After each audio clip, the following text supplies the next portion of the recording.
And I brushed and I brushed and I brushed until every tangle was out of that hair. And I went around and I put my hands on his knees and I got down on my knees in front of him. And I said, "Sir, do you know Jesus?" He said, "Yes, I do." "That figures. That figures." He said, "I've known him since I married my bride. She wouldn't marry me until I got to know the Savior." He said, "You see, the problem is I haven't seen my bride in months. I've had open heart surgery, and she's been too ill to come see me." And he said, "I was sitting here thinking to myself, what a mess I must be for my bride." I'll never forget it. Our time came, and sadly, we were not on the same plane. I wish we had been. And I was very ashamed of how I had acted. But the airline hostess came to get him, and we said our goodbyes. And she rode him onto that plane, and I still had a few minutes. And she came out, and the tears were streaming down her cheeks.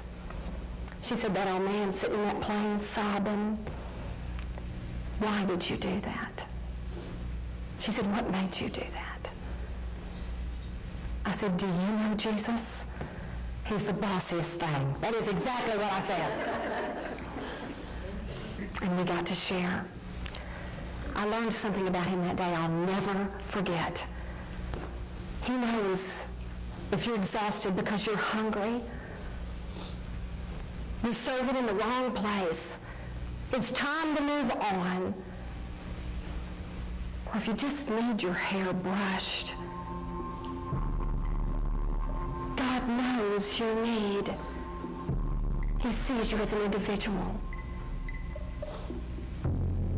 Tell him you need.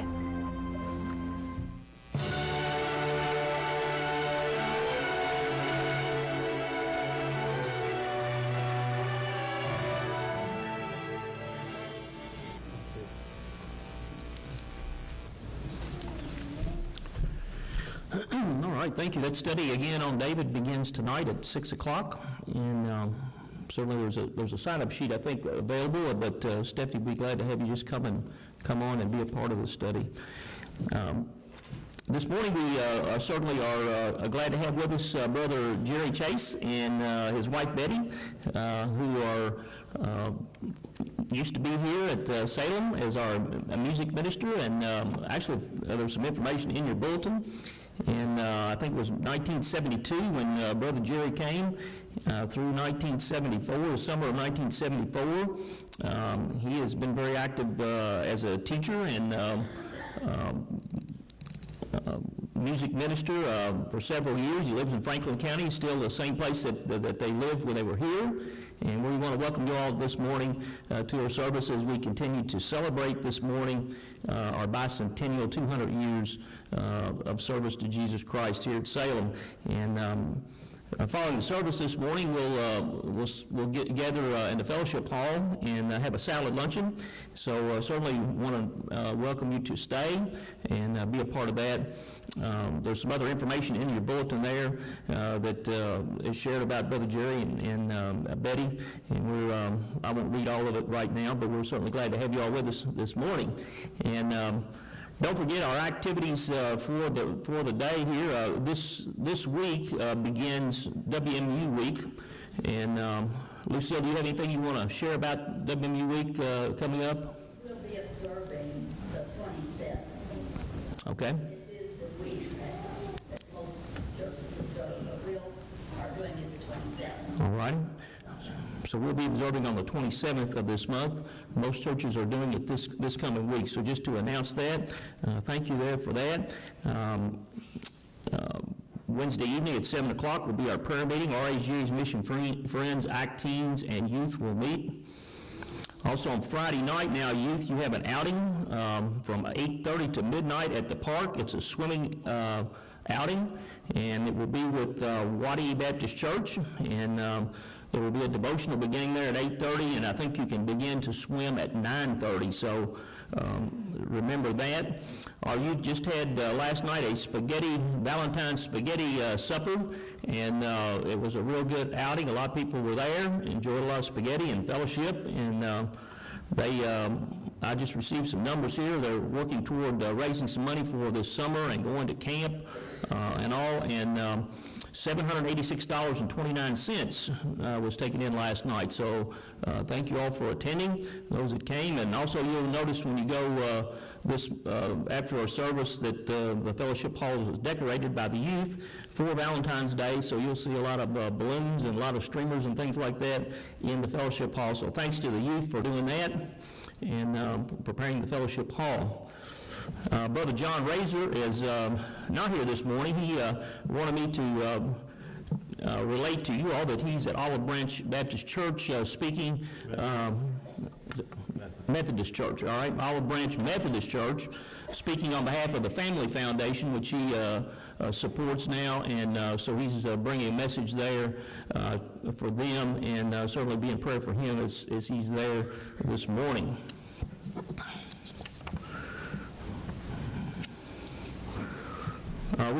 We have a food drive that started today. Last Sunday we took up an offering, and that offering amounted to, I think, $150 for Brother Mark Betts, which is a deaf-mute fellow that lives in Shelbyville behind Mr. Hardware that we received notice of that needed some help. And we have a lot of canned items that have been collected already this morning in the back hallway. We'll continue that next Sunday to help him out during these winter months here.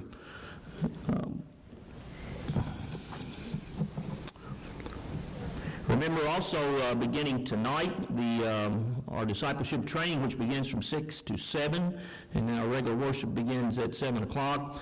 And also Doug and Melinda Patton are having a Dave Ramsey financial class, which this will be the second night, is that right, upcoming, which will run for a few weeks there.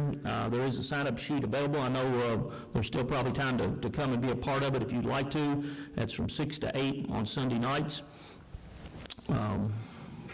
So remember that as well. Our Touch Twice clinic we've been announcing and certainly want to continue to pray for. You that were part of that last year know that it's certainly a big undertaking as far as it concerns. It takes a lot of people, a lot of workers. Last year there was over 500 workers who served Shelby County at the Touch Twice clinic. Now, thus far, I'm talking to Judy this morning, there hasn't been that many people to sign up yet, so we certainly want people to sign up. So if you haven't signed up, please do so. The earlier that you sign up, probably the better chance you'll have of getting to whatever that you're interested in participating in and being a part of. Also, there is a need for donations for that. It's coming up in April the 16th, and on the dry sink there's a sheet that kind of gives some needs that the clinic will have. Remember, again, it's an all-denomination event that will minister to all people in Shelby County that have needs, trying to meet their needs, physical needs first, and there will be doctors and dentists and chiropractors and hair design people to help those people that would like that service provided. And also we'll be providing Bibles as such and ministering to their spiritual needs as well. And that's part of the second touch of the Touch Twice. So certainly be in prayer for that. We'll be kicking off our 40 days of prayer in March. I think it's March the 6th. But there is a list of needs on the dry sink, so if you would pick those up, take a look at them if you can help with that. And also sign up. There is a sign up on the internet. There's an internet site. What is that, Judy, right off? ShelbyTouchTwice.com. So please sign up if you haven't. Certainly have some prayer concerns that are in your bulletin. Certainly remember Brother Gilbert Morris as he is in the hospital. Had a rhythm, Paul was a rhythm problem, right? He'll be trying to maybe coming home today or tomorrow. Okay, so remember Brother Paul. I know I was talking to the Higginbotham family last night, and they're looking to get their baby here pretty soon, the next 2 or 3 days. The child is at Baptist East, certainly be in prayer for them. certainly I praise for my wife Teresa, who got a good report from a biopsy test this week on Friday. That's a praise that we're thankful for, and we just appreciate your prayers and those that certainly brought some food by the house and cards and prayers that were lifted up. Also, there's a note in there from my son Mark and Jessica and little Maddie that are in Hallsville about the baby that they are adopting from Ethiopia, and be in prayer for them here as they're waiting patiently, and they're going to be receiving a picture first, and are hoping to get a picture here first in the next couple of months or so. Then they have to wait another couple of months or so before they make a trip, and so they're excited about that. Wanted me to announce that, and also there's a thank you note to the church in your bulletin this morning. Are there other announcements this morning? Well, we're certainly glad that you're here. Let's take yes, I'm sorry. I just wanted real quick. You all got last week the interview questions, and in case anybody missed it, there's some over there on the dry sand, and next Sunday we're going to start filming. So I'm going to put up a sign-up sheet for this Sunday and March the 6th Sunday. We're going to have more, but I just thought I'd put that out there so everybody would know. All right, thank you. Here, appreciate that. Let's welcome one another. Thank you.